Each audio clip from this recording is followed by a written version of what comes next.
मराठी, दे धडक दे धडक। नमस्कार, दे धडक आणि बेधडक जिओ मराठी न्यूज चॅनल आता आटपाडीत सुरू।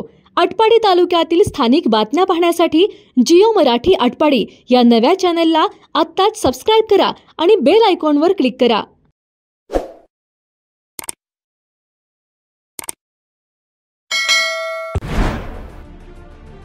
अल्पवयीन मुलीवर अत्याचार प्रकरणी करगणीत संतापाची लाट निर्माण झाली आहे।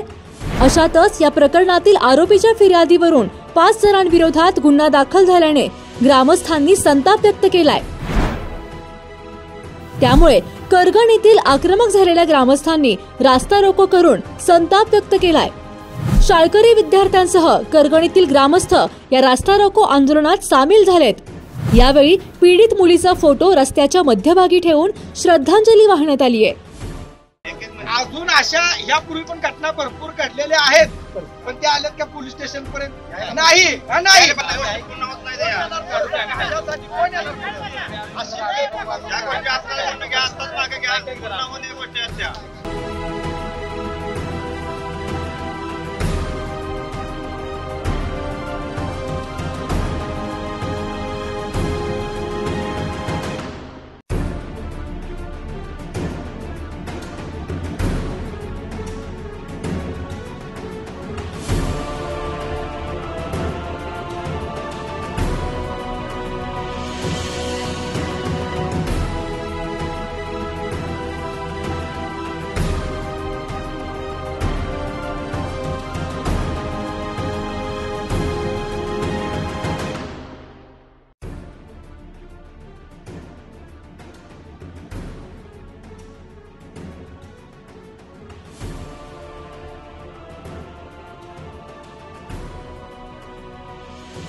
आटपाडी तालुक्यातील करगणी येथील एका अल्पवयीन शाळकरी मुलीवर नराधमांनी लैंगिक अत्याचार केल्यानंतर पीडित मुलीने आत्महत्या केल्यानंतर गावात तणावाचे वातावरण निर्माण झाले।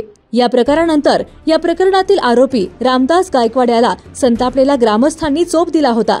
यानंतर आरोपी रामदास गायकवाड याला मारहाण केल्याप्रकरणी आटपाडी पोलीस ठाण्यात 5 जणांविरोधात गुन्हा दाखल करण्यात आला आहे। त्यामुळे करगणी गावातील वातावरण अधिकच तापल्याचे दिसून येत आहे। त्यानुसार पीडित मुलीला न्याय मिळावा आणि ग्रामस्थांवरील गुन्हे परत घ्यावेत यासाठी गावकऱ्यांनी आज शनिवारी सकाळी आटपाडी भिवघाट रस्त्यावर रास्ता रोको आंदोलन केले। यावेळी 1 ते 2 किलोमीटर अंतरावर वाहनांच्या रांगा लागल्या। पीडित मुलीचा फोटो रस्त्याच्या मध्यभागी ठेवून तिला श्रद्धांजली वाहण्यात आली। या आंदोलनात शाळकरी विद्यार्थी, महिला आणि ग्रामस्थ मोठ्या संख्येने सहभागी झाले होते। पीडित मुलीला न्याय मिळाला पाहिजे आणि गुन्हेगारांना कठोर शिक्षा झालीच पाहिजे अशा घोषणा यावेळी देण्यात आल्या। सध्या रस्ता रोको आहे, या रस्ता रोको का केलाय आपल्या सर्वांना माहीत आहे। माझ्या मते ही शाळेच्या मुले आहेत, या मुली अत्यंत असुरक्षित आहेत। आम्ही जोपर्यंत शाळेत असतो तोपर्यंत आम्ही यांच्या पालकाचं काम करतोय आणि घरी असतात तेव्हा त्यांचे पालक असतात, पण जेव्हा मुलगी या गेटच्या बाहेर जाते, त्यांच्या घरापर्यंत जाते, ही मधला जो पॅसेज आहे तो अत्यंत असुरक्षित आहे। या पॅसेजमध्ये मुलींची छेडछाड केली जाते। मग ही छेडछाड करत असताना काही पालक पण शेजारी असतात, त्यांनीही लक्ष घातलं पाहिजे।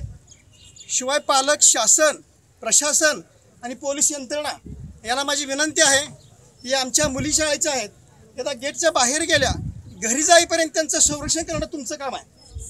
आम्ही आमच्या शाळेमध्ये जेव्हा मुली बाहेर जातात तेव्हा मुलींचं हालचाल रजिस्टर ठेवलेलं असते। आम्ही पालकांना फोन करतो, मगच मुलीला सोडतो। जो पण गेटच्या आत आहे तो त्या सुरक्षित असतात, पण जेव्हा शाळेच्या बाहेर जाऊन घरापर्यंत जातात, मधला जो पॅसेज आहे, मधलं जे अंतर आहे, तेव्हा या मुली आमच्या असुरक्षित असतात। या काळामध्ये यांचं रक्षण करणं गरजेचं आहे आणि तेच नेमकं होत नाही, इथंच मुलींची छेडछाड केली जाते। तर असं होऊ नये।